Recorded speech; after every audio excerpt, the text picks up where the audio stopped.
আমাদের দেশে শিক্ষা ব্যবস্থার ব্যাপক পরিবর্তনের প্রয়োজন রয়েছে। আমরা এখনো সেই আমাদের সময়কার গতানুগতিকভাবেই রয়েছি। চাপিয়ে দেওয়া পাঠ্যপুস্তক, কোনো প্রজেক্ট নেই এবং শুধু জিপিএ প্লাস পেলেই অভিভাবকরা সন্তুষ্ট হন, কিন্তু একবারও ভেবে দেখছেন না তোমরা কি শিখছো, কি শিখতে পারোনি। আমরা জিপিএ প্লাসের কথা বলবো না, আমরা বলবো কে কি শিখেছো সেটা আমরা জানতে চাই। আমাদের দেশে শিক্ষা ব্যবস্থার ব্যাপক পরিবর্তনের প্রয়োজন রয়েছে। তোমরাই হলে আগামীর ভবিষ্যৎ, তোমাদের চিন্তাভাবনা আমরা করছি। তোমাদের সকলকে ধন্যবাদ দিয়ে বিদায় নিচ্ছি। এই প্রোগ্রামটি তোমাদের এই স্কুলে অনেক সাশ্রয় সাধন করবে এবং বর্তমান সরকারের প্ল্যান রয়েছে 2030-এর মধ্যে 2000 মেগাওয়াট সোলার এনার্জির বিদ্যুৎ উৎপাদন করতে হবে। এতে যেমনিভাবে আমরা সাশ্রয় পাবো, তেমনিভাবে আমাদের পরনির্ভরশীলতা কমে যাবে। এবার দেখেছো তো, তেল ক্রাইসিস হয়েছে, যুদ্ধ লেগেছে মিডল ইস্টে, আমাদের এখানে তেলের অভাব পড়েছে। এইভাবে আমরা যেন পরনির্ভরশীল না থাকি, আমরা আত্মনির্ভরশীল জাতি হিসাবে যেন নিজেদেরকে প্রতিষ্ঠিত করতে পারি, সেই জন্য এইভাবে মাননীয় প্রধানমন্ত্রীর নির্দেশ সারা বাংলাদেশে by the end of 2030 solar এনার্জিতে ন্যূনতম পক্ষে 2000 মেগাওয়াট আমাদের উৎপাদন করতে হবে।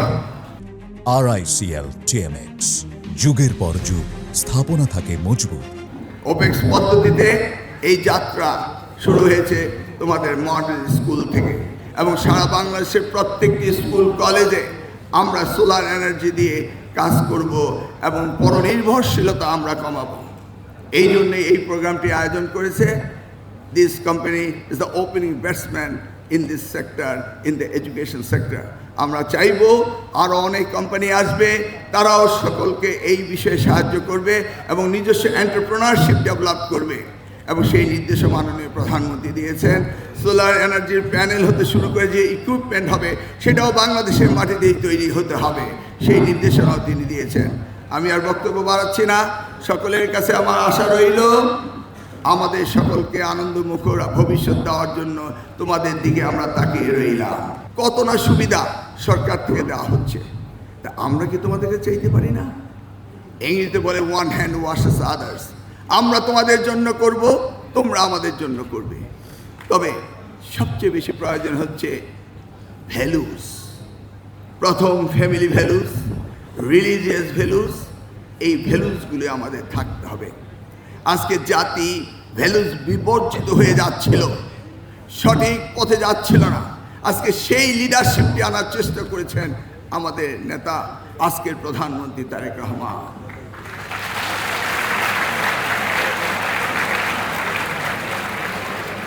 তোমরা হচ্ছ এই যে আমাদের প্রধানমন্ত্রী, তার দৃষ্টিতে অন্য রূপ, ভিন্ন রূপ। এই জিনিসটি কি তোমরা দেখোনি? এটা কি সম্ভব ছিল আগের কোনো প্রধানমন্ত্রী হঠাৎ করে অডিয়েন্সে এসে তোমাদের সাথে বসে গল্প করবে, তোমাদের প্রশ্ন শুনবে? এটা কি কোনোদিন ভেবেছ? কিন্তু আমিও ভাবতে পারিনি সেই দিন যখন আমি তোমাদেরকে ওই যেখানে আমরা থিয়েটার বানাবো সেই হলে বসে, যেখানে শপথ গ্রহণ করা হয়, আমি তোমাদের সাথে কথা বলছিলাম। আমি নিজেও ভাবিনি যে তিনি চলে আসবেন। হঠাৎ করে তিনি যখন নেমে আসলেন, তার পূর্ব মুহূর্তেই আমি একটু অনুভব করছিলাম, অর্থাৎ ওনার পিএস দেখলাম রুমটা পরিদর্শন করে গেল, আমি তোমাদের সাথে ছিলাম। সাথে সাথে আমি প্রিন্সিপালকে বললাম, আপনি যেই 50 জনকে পাঠিয়ে দিয়েছেন তাদেরকে নিয়ে আসেন। আসতে না আসতে উনি ঢুকে পড়লেন। আমরা এমন এক প্রধানমন্ত্রী পেয়েছি যিনি সব সময় সকল জায়গায় সকলকে সমান অধিকার দিয়ে সমানভাবে চিন্তা করে, মানুষকে মানুষ হিসেবে ভাবে, দরিদ্র ধনী রাজনীতিবিদ কাউকে কোনো ভেদাভেদ করেন না। মনে পড়ে ইতিহাসে 1979 সালে শহীদ রাষ্ট্রপতি জিয়াউর রহমান, আমি যখন ঢাকা বিশ্ববিদ্যালয়ের ছাত্র ছিলাম তখন তিনি গিয়েছিলেন টিএসসিতে। আর তারপর গতকাল দেখেছো তোমরা কিভাবে আমাদের এই প্রধানমন্ত্রী তারেক রহমান সাহেব হেঁটে সিনেট ভবন থেকে কলা ভবনে চলে আসলেন ছাত্রছাত্রীদের সাথে ইন্টারাকশন করতে। দেখেছো কালকে টেলিভিশনে? এই অসাধারণভাবে সাধারণ মানুষের সাথে মেশা, সাধারণ মানুষের অনুভূতিকে পর্যালোচনা করে এগিয়ে যাওয়া, এই প্রধানমন্ত্রী আমরা পেয়েছি, এবং সেই প্রধানমন্ত্রী প্রায়োরিটি হচ্ছে তিনটি বিষয়ে। প্রথমটি শিক্ষা, দ্বিতীয়টি শিক্ষা, তৃতীয়টি শিক্ষা।